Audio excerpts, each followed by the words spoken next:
A Pentagon official vanishes with a deadly mind control weapon set to activate in under 4 days. Agent Cole Ryder and his sarcastic sidekick Riley race to stop the conspiracy. But the mastermind is closer than they think. Let's start. Story: Operation Glass Falcon. They always say trust your gut.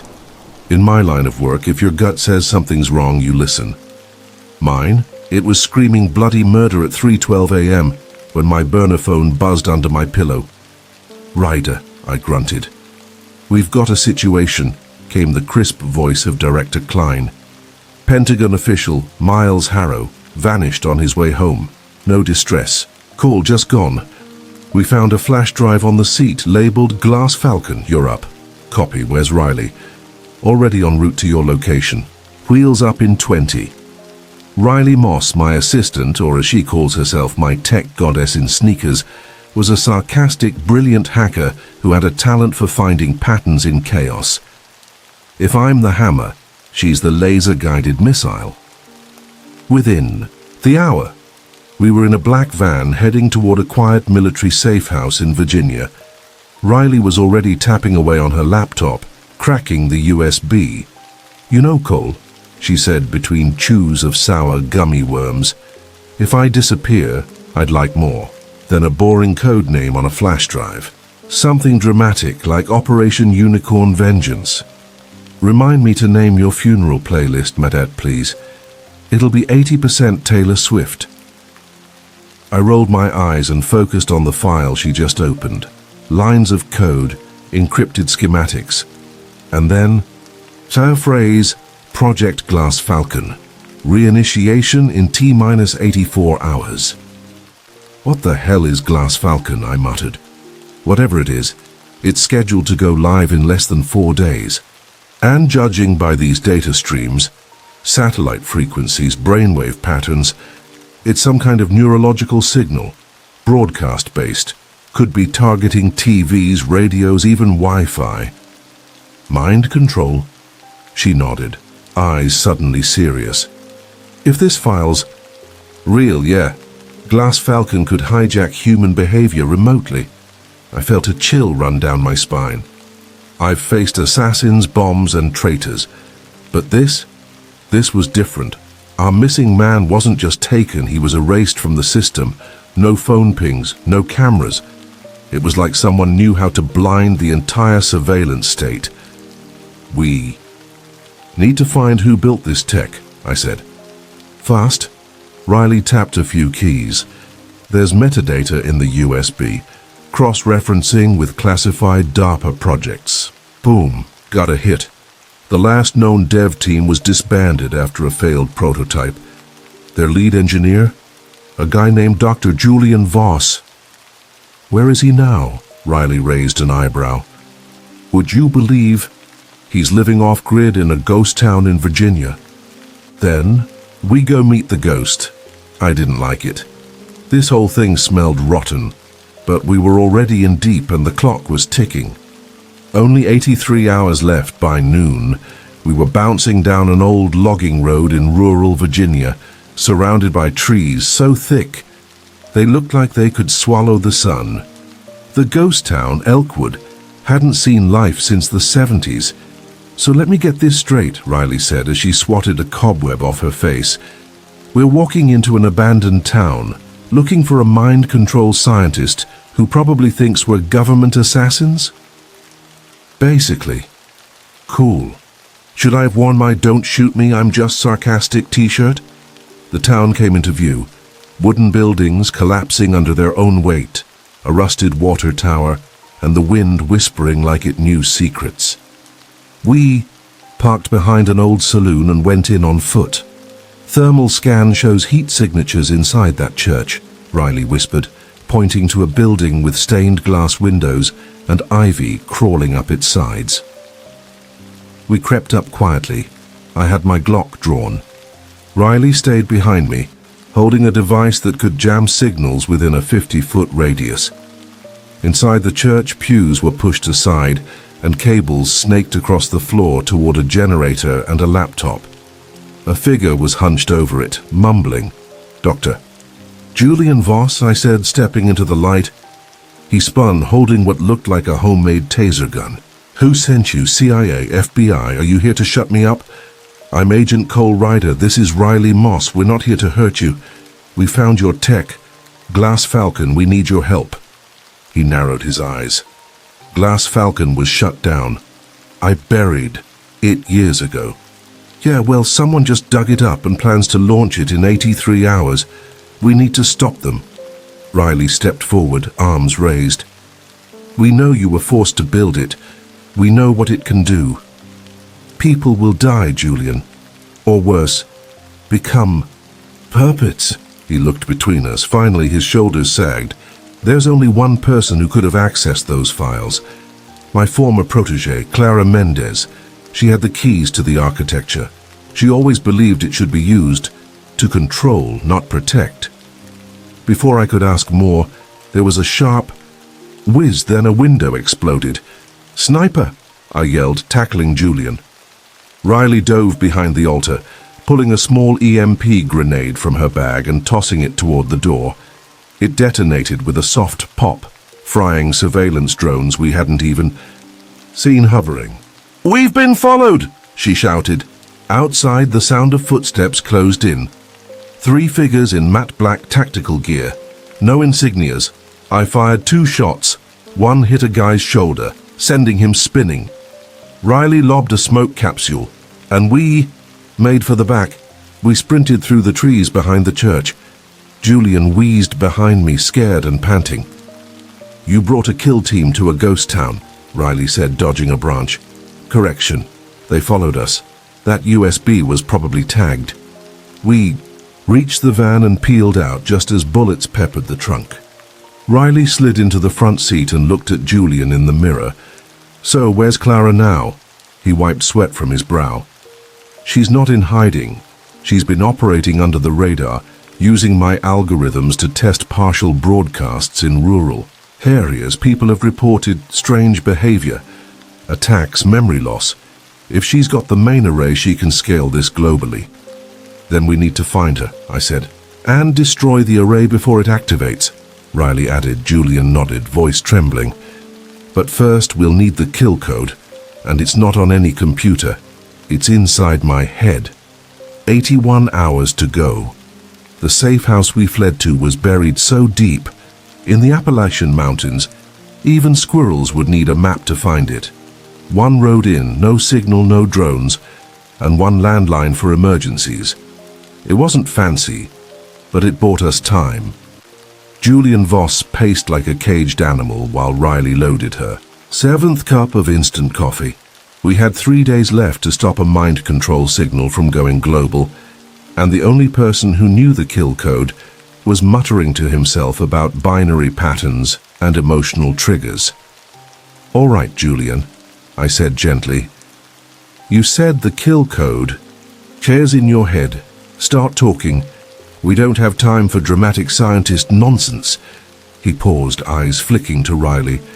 It's not just in my head. It's encoded in a memory.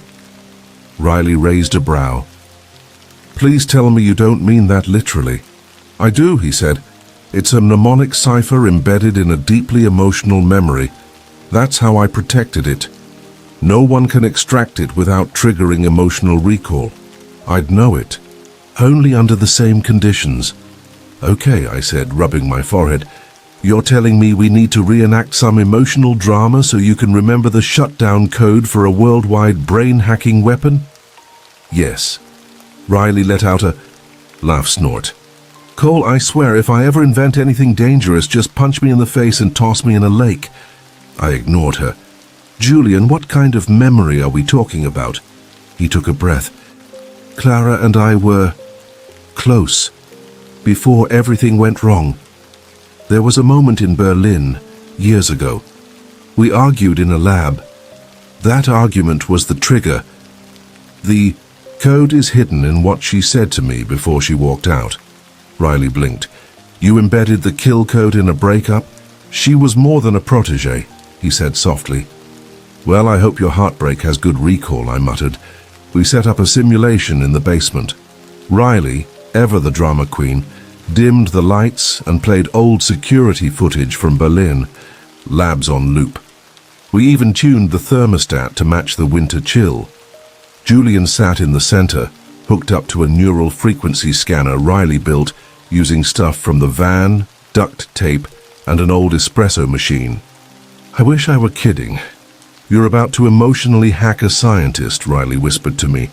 $10 says he cries. I walked over to Julian. You ready? No. But let's do it. I started. I repeated everything he'd told me about that day in Berlin. The code, Clara, her betrayal, her final words. Then, something happened. His breathing slowed, his eyes fluttered, and then he spoke. A mind that cannot choose is no mind at all. Riley's screen lit up. That's it, she shouted. That phrase, when run through his cipher system, it produces a 32-character alphanumeric sequence. It's the shutdown key for the array. Great, I said. Where's the array? Julian looked pale. It was under military watch, deep in Nevada. But if Clara's taken it, she'd have moved it somewhere more obscure. Remote, but functional.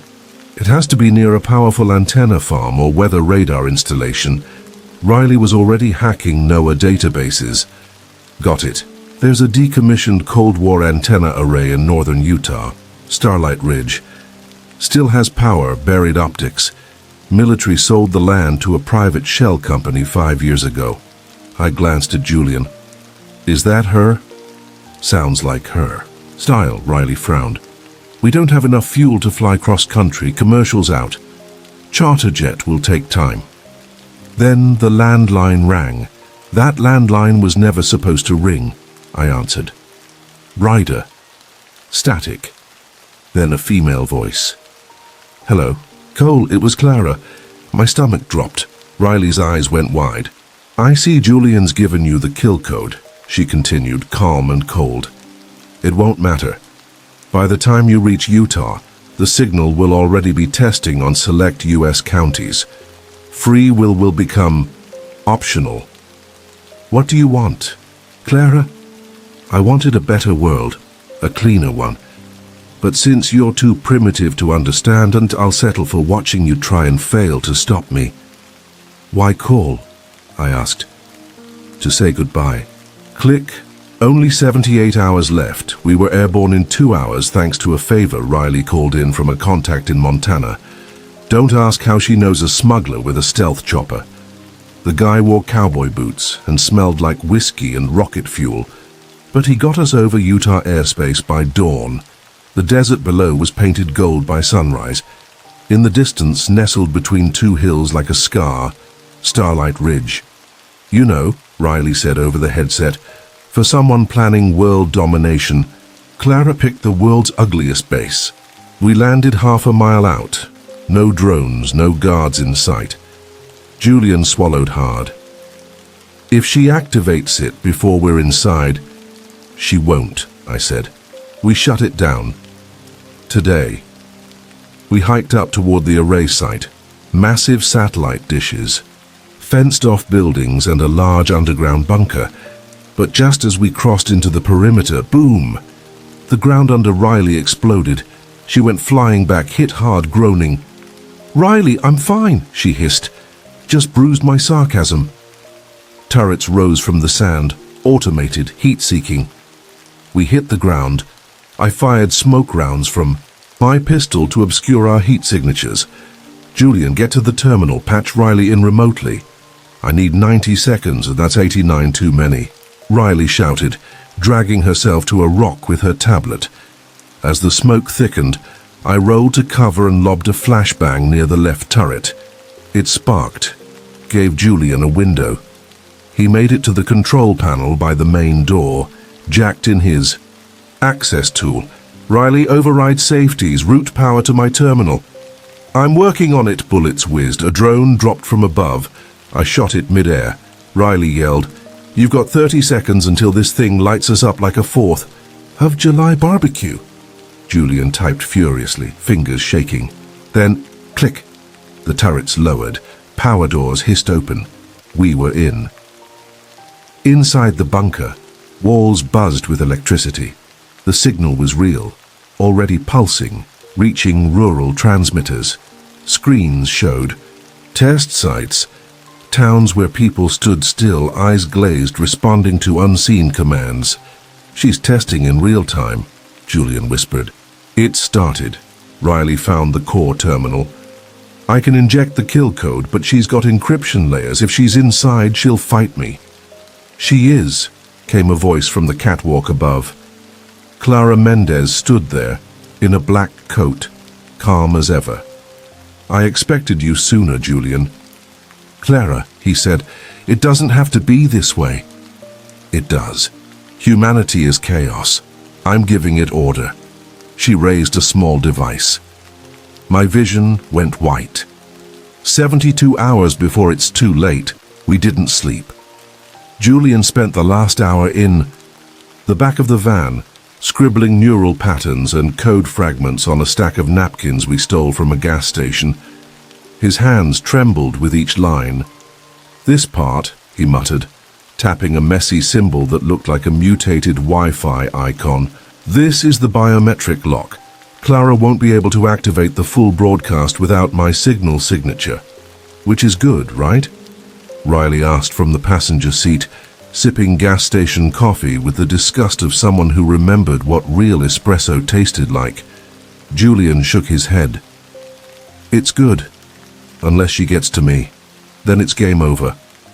I glanced in the rear view. "Then we make sure she doesn't."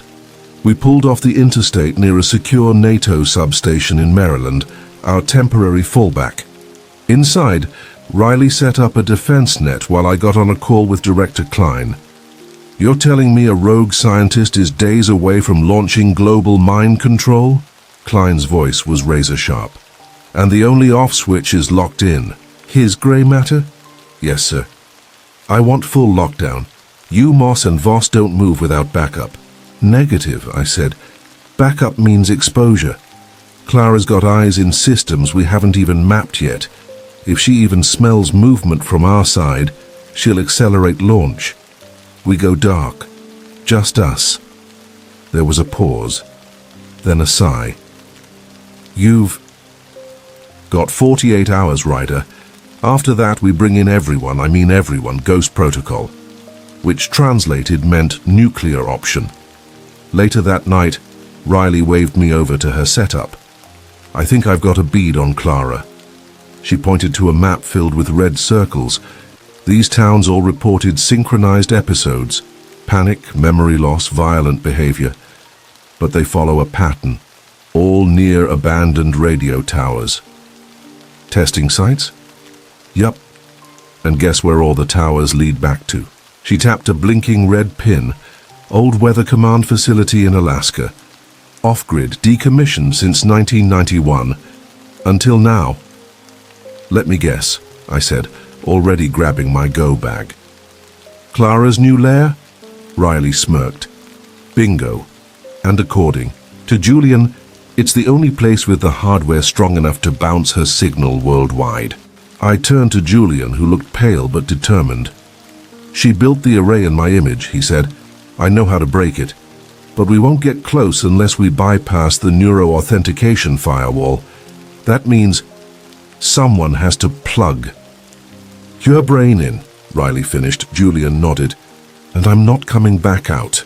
Location: former Weather Command facility, Alaska. The sky was bleeding gray when we landed on a frozen strip 2 miles from Clara Mendez's hideout. The wind clawed at our coats like it wanted to strip us down to bone.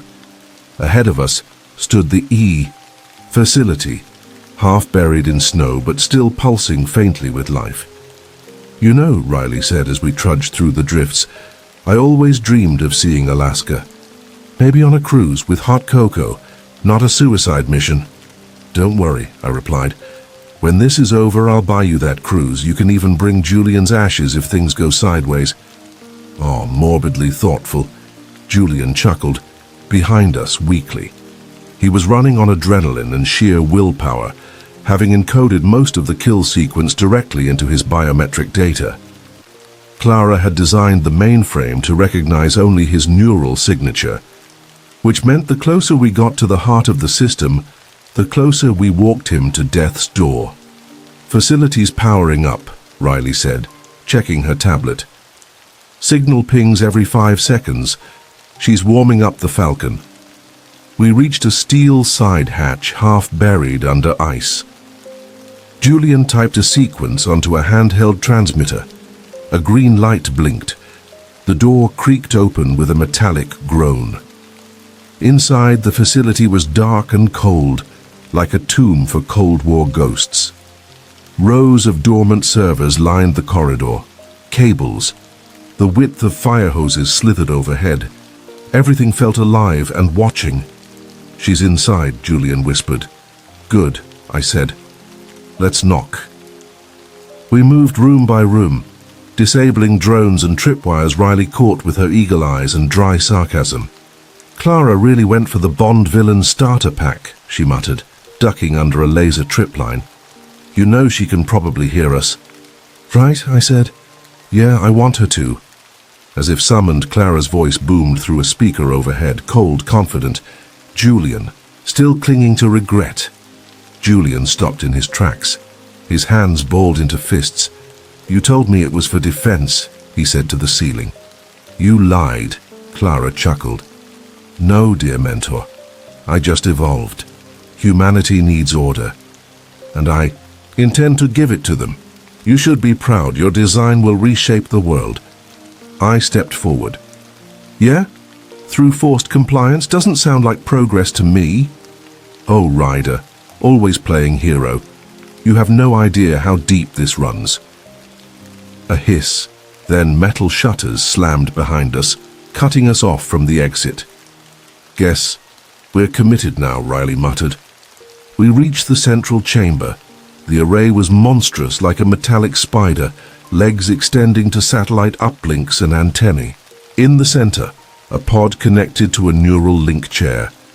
Clara stood beside it, arms crossed, a look of serene confidence on her face. She hadn't aged like Julian. If anything, she looked younger, like she'd found a way to preserve herself, with sheer will. "Welcome," she said. "You're just in time for the end of free will." "Cute speech," I said, raising my gun. "Step away from the console." She didn't even flinch. "I have backup files hidden in 5 countries. You kill me, the broadcast launches anyway. Julian is the only failsafe, and he won't pull the trigger." Julian stepped forward. "I will. You won't," she said softly. "You're not a killer." He didn't answer, just climbed into the chair, trembling. Riley moved to the control panel, fingers dancing across the interface. "System recognizes Julian's biometrics. Kill code is waiting for neural sync." Suddenly, alarms blared. Clara had triggered a lockdown. "You want the endgame?" she said, stepping to the override console. "Here it is." From her wrist device, she activated the uplink. The array began, humming. Lights blinked red. A low-frequency sound thrummed through the walls. "Signal deploying in 5 minutes," Riley shouted. Julian screamed in pain. The neural sync was underway. "She's forcing the system to boot before the kill code finishes." "I'm trying to stall it," Riley said, typing furiously. Clara pulled a gun and pointed it at Julian's chest. "End this or I do." That's when I moved. I fired. Clara's shoulder exploded in a spray of red. She crumpled, screaming. Riley slammed the override switch. Julian, eyes wide with pain, whispered one word. "Now." And then everything stopped. The lights dimmed. The hum died. A soft female voice echoed from the speakers. "Broadcast aborted. System terminated." Julian collapsed, heart still, pulse gone. "No, no," Riley gasped, running to him. She looked up at me, bleeding and furious. "Did I? You stopped this one signal, but the idea is alive. There will be others. You can't stop evolution. Then we'll keep showing up. The clock's ticking. 24 hours remain." Back at the NATO bunker. Debriefed, cleared. No mention of Glass Falcon ever made it to the public. Officially, a malfunctioning satellite caused regional interference. Julian's body was cremated. We scattered his ashes at the edge of Elkwood, where the trees still whispered secrets. Riley sat beside me, staring at the fire. You think he knew he'd die? Yeah. That's why he never hesitated. She was quiet for a long moment. Then, you know I'm going to rebuild his neural map, right? I blinked. What? She smiled sadly. He encoded part of himself in the array when he synced. It's fragmented, but if I can recover enough, so you'll bring him back. Not alive, but maybe enough to talk to learn from. I didn't say anything, just nodded. Sometimes we live with ghosts. Sometimes we build them. But the story doesn't end there. 1 week later, a secure server in Bucharest lights up. A file marked Glass Falcon Resurrected opens. Inside, code, evolved, rewritten, and a voice recording plays, "Hello, Ryder. You stopped me once, but evolution doesn't wait. See you soon. Clara Mendez."